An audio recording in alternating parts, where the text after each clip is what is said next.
শুরুতে একটা ধারণা ছিল যে এসআইআর তার কাজ কি, ওই অবৈধ অনুপ্রবেশকারী মানে বাংলাদেশি আর রোহিঙ্গাদের কপাকপ ধরে ফেলা, আর তারপর ভোটার তালিকা অনুপ্রবেশকারী শূন্য করে একটা বিশুদ্ধ, ওই গঙ্গাকে যেরকমভাবে মাঝে মধ্যে আমরা গঙ্গা অ্যাকশন প্ল্যানে দেখি না, পরিশুদ্ধ করার একটা বিষয় হয়, বিশুদ্ধ গঙ্গা, তো সেরকম একটা কিছু করা, সেরকমই একটা পরিষ্কার একটা ভোটার তালিকায় পরিণত করা, তার মধ্যে থেকে যা ছুটকো ছাটকা ওই মৃত ডুপ্লিকেট এ সমস্ত নামঠাম রয়েছে সেগুলোকেও বাদ দেওয়া।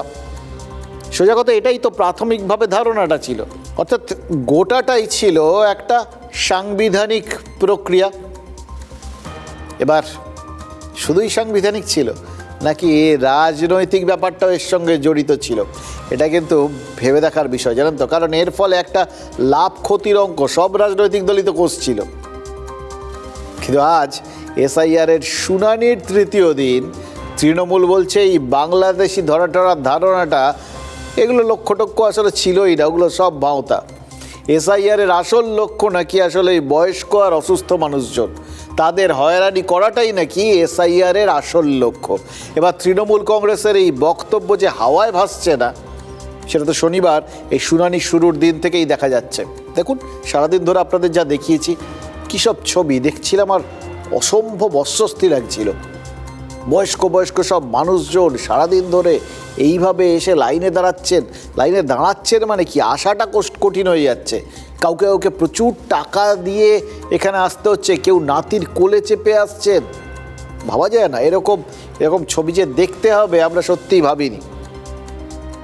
দেখুন, রাজ্যের বিভিন্ন জায়গায় যেখানে এসআইআরের শুনানি চলছে, সেই প্রায় প্রত্যেকটা জায়গাতেই এরকম কিন্তু বয়স্ক, প্রায় অথর্ব, ব্যথায় যন্ত্রণায় কাবু মানুষজনের দেখা মিলেছে।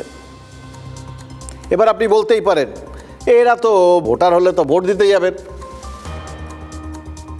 ভোটার হলে ভোট না দিয়েও নাগরিক থাকা যায়, কিন্তু এই ভোটার তালিকায় নাম না তুললে নাগরিক থাকাটাই যে অবৈধ হয়ে যাবে, এই ভয়টা তো সবাইকে তাড়া করে বেড়াচ্ছে।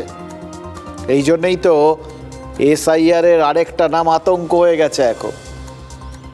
দেখুন, এই সমস্ত মানুষজন যেমন নিজেদের বৈধ ভোটার প্রমাণে মরিয়া চেষ্টা করছেন, সেই সময় এটাও তো মনে হচ্ছে এই শুনানি পর্বে এসে এসআইআরকে রাজনৈতিক বা সাংবিধানিক বিষয়গুলোর বাইরেও একটা নাগরিক সমস্যা বলে মনে হচ্ছে।